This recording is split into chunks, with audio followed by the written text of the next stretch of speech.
And good evening, high school football fans. What is up? Tyler Cupp here on the Palmetto Preps podcast. The Rundown, looking at playoff bracketology. The playoffs are upon us, boys and girls. And let's get to it. 5A, 4A, 3A, 2A, and 1A all get started in postseason football this Friday night. I'm jacked. I'm pumped. I did a football game last Friday, but it wasn't a great game. I had a running clock in the second half. So I didn't have the most competitive of ball games. I'm really looking forward to this Friday because I get to make a trip for the first time in my broadcasting career to Summerville, the historic John McKissick Field. I can't wait for this. I've heard so many great things about ball games being played there, and of course the history and tradition with Summerville. I will see the Summerville Green Wave play host to the Lugoff Elgin Demons this Friday night. That's only one of the many matchups I'm looking forward to. So let's jump into this, shall we? First off, actually, I think we should jump into this just a little bit. I was going to have a guest, but I don't have the capability where I am doing this podcast to have a guest. I'm not in studio. I'm doing this via my cell phone. But the story that came out that is being very talked about, ballyhooed, if you will, this story that came out in the Post and Courier, the Charleston newspaper. I mean, they do a fantastic job covering high school sports, by the way. David Shelton, Andrew Miller over there. Oceanside Collegiate must forfeit 4 games, and they were fined $16,500.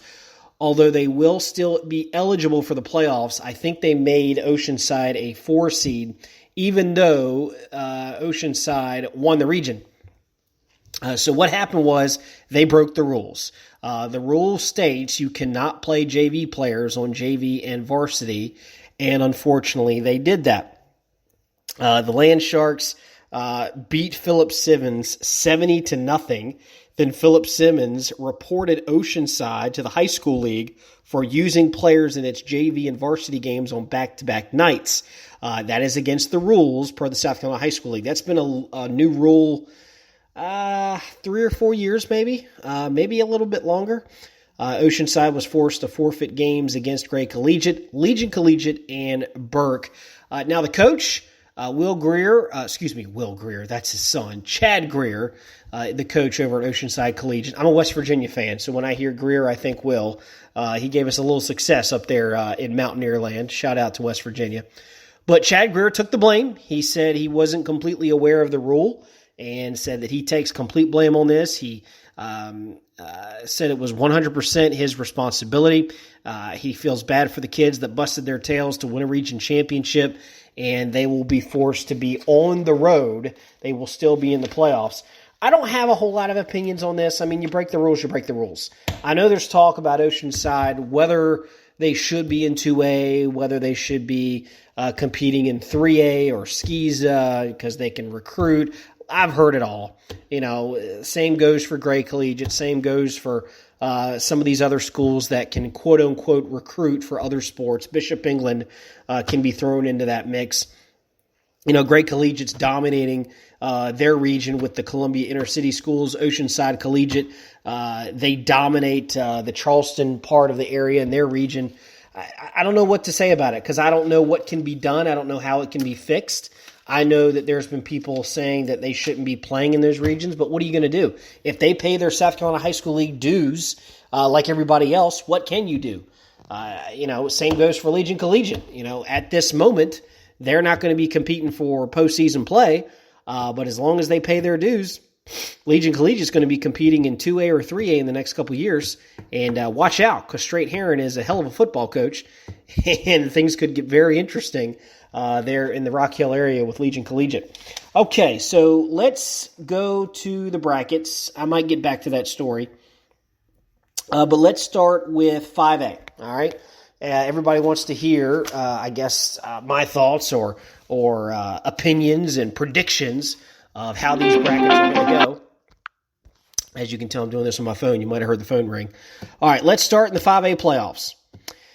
So first off, you have the at-large bids, and I'm not entirely 100% sure on how they choose the at-larges. Somebody explained it to me this week, and I forgot. It's been a busy week. But I know there was a lot of argument and talk about who should make the at-large. I heard Northwestern should have been an at-large bid. A lot of people thought because of the tough schedule that they played.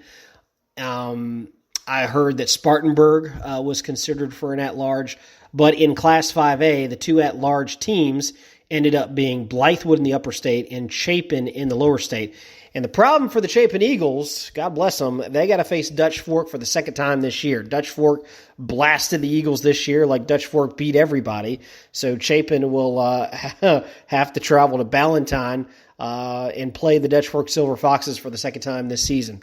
Tough for Justin Gentry and his Eagles. I'm a huge Justin Gentry fan over at Chapin. I think he runs a program the right way up there.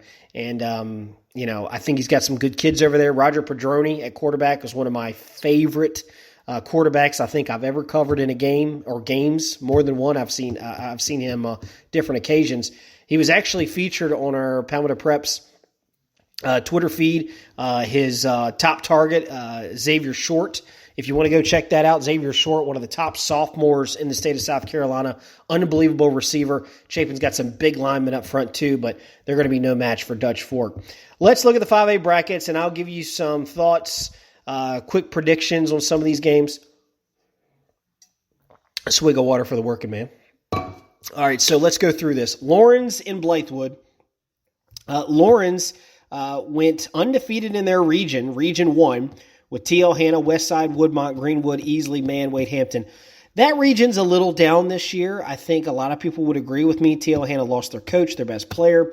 Westside is not as strong as they normally are. Greenwood is definitely down. They've seen much better seasons. And Wade Hampton having a bad year as well. They didn't win a game this year.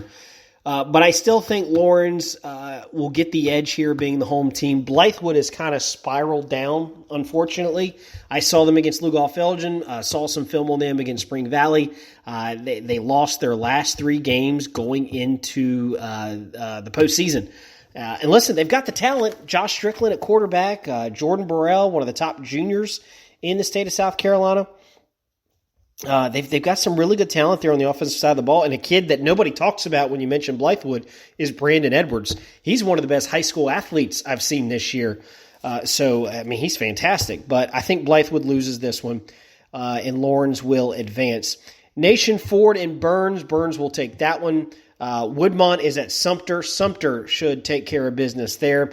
Gaffney and Rock Hill. This is a tough one. I've heard this one go either way. I mean, this is not the Gaffney of old, and this is certainly not the Rock Hill of old. Rock Hill does play good defense, but Gaffney, of course they play in one of the toughest regions in the state. We all know that. Gaffney does come in at 7-3. They play in Region 2 with Dorman, Burns, Malden, Bowling Springs, Spartanburg, Hillcrest, Riverside. I think I said everybody. But Rock Hill, they've seen better years. I mean, they still came out with a 7-3 record. But again, I saw this Rock Hill team. I was not that impressed. Their best win on the schedule is probably when they thumped Chester earlier this year, the defending Class 3A champion. But this is tough. I'll give the slight edge to Rock Hill since they're the home team, and you'll probably see me do that a lot. Again, just looking at some of these 5A matchups, Dorman will take care of Greenwood. Westside Spring Valley, I think, is a really good game. Scott Early comes back to the Midlands. Scott Early, of course, coached for the Lexington Wildcats and for the Chapin Eagles and did very well, had an undefeated regular season with Lexington some years ago. And I saw him personally outcoach Lugoff-Elgin one night in Chapin. A kid by the name of Victor Frick, who ended up going to Coastal Carolina. Outstanding player, and Scott Early comes back to the Midlands, so that's a sexy matchup there. A lot of offense in that game. Clover Boiling Springs.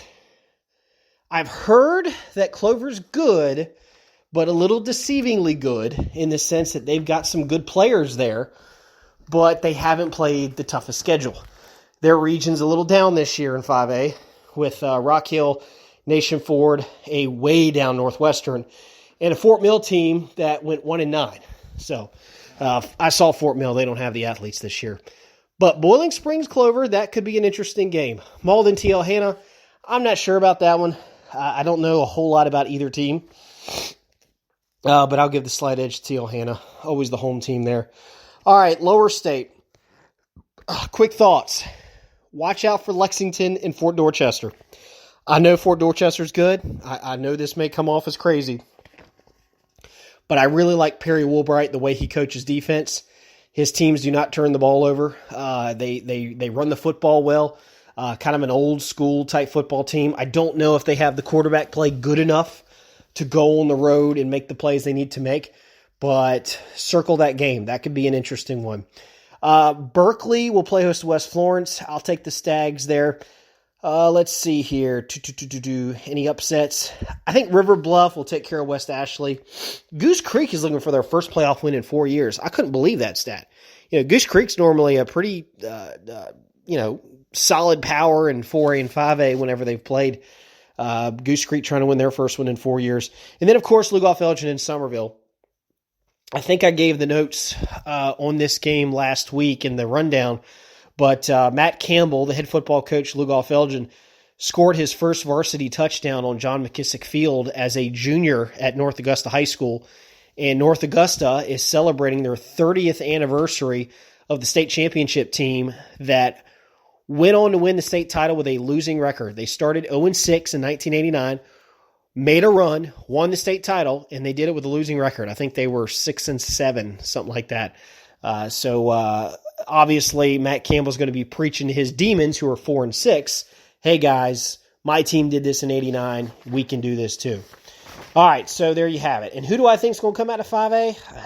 I mean, it's hard not to go with Dutch Fork again. A lot of people like Sumter in the upper state, but I just don't know if Sumter can get rid of the penalties.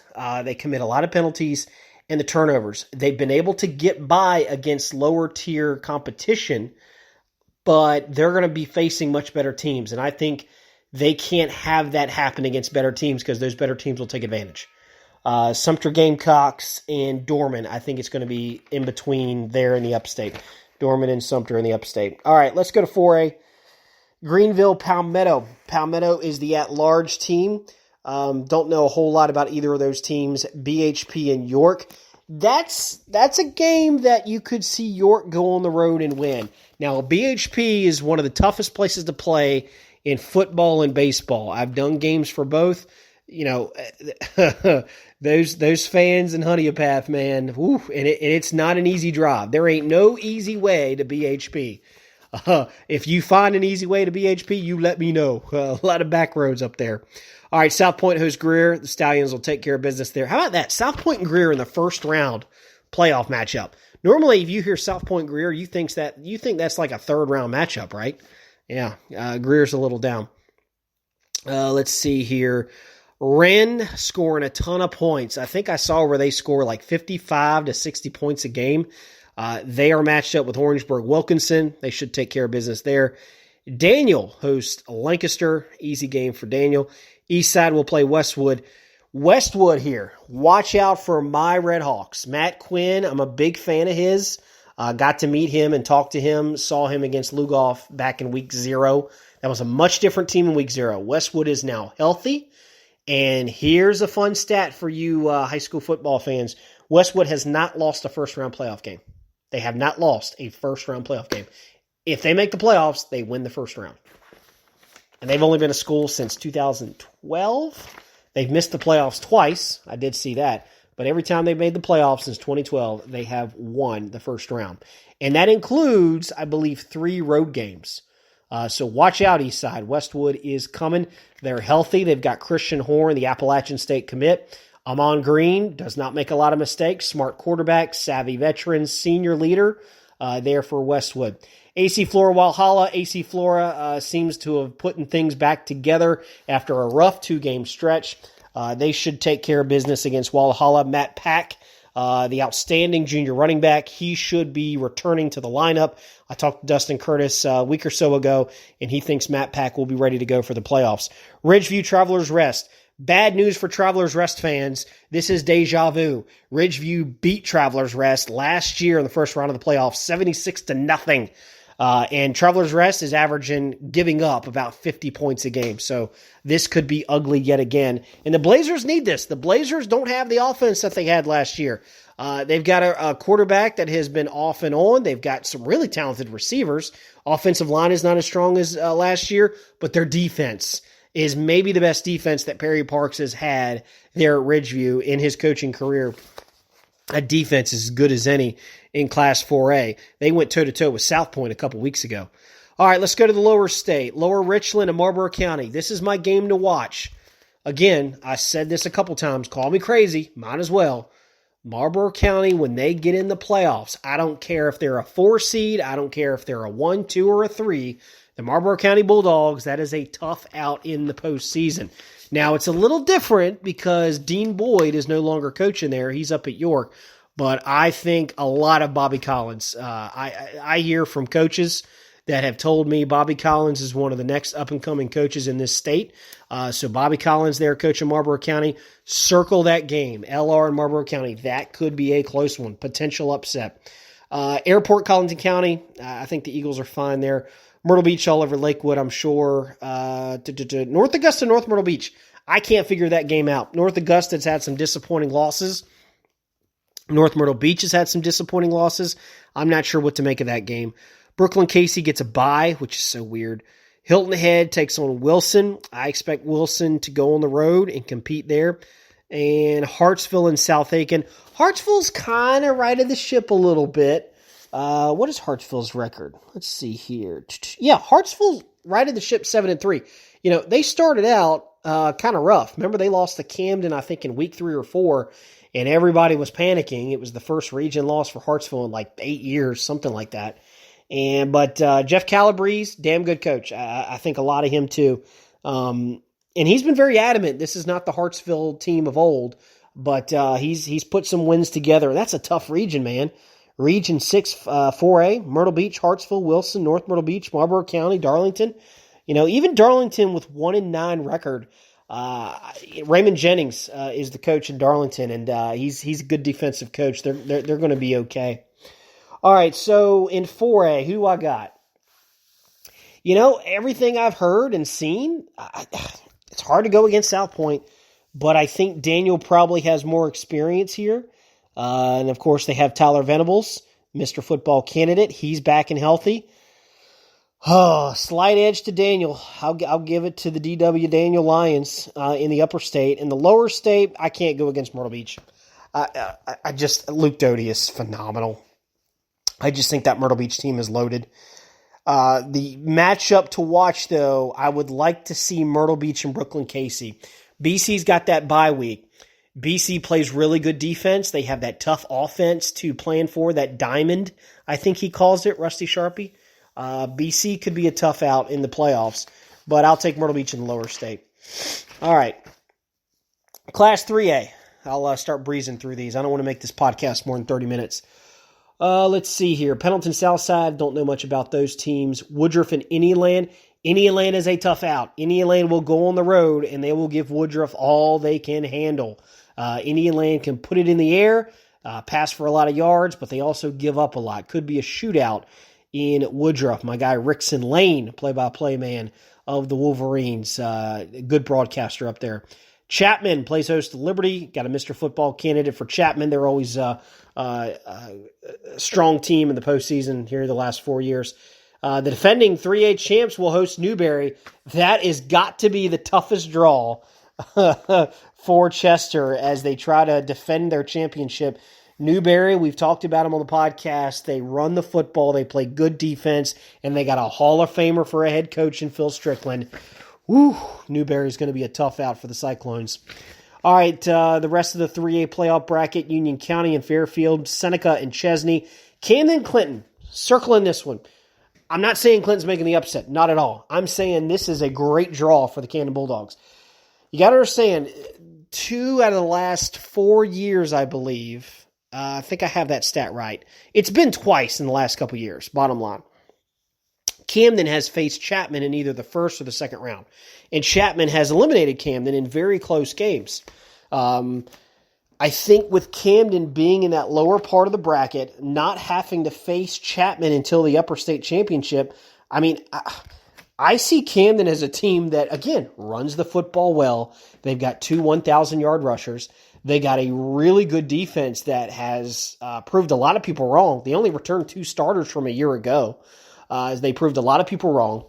And I think this is a good Camden football team. The only thing that I circle on this Bulldog team is if a team is able to slow down their run, they're going to have to be forced to make Jafari Pearson throw the football. Now, Jafari Pearson's got a ton of potential. This kid's only a junior.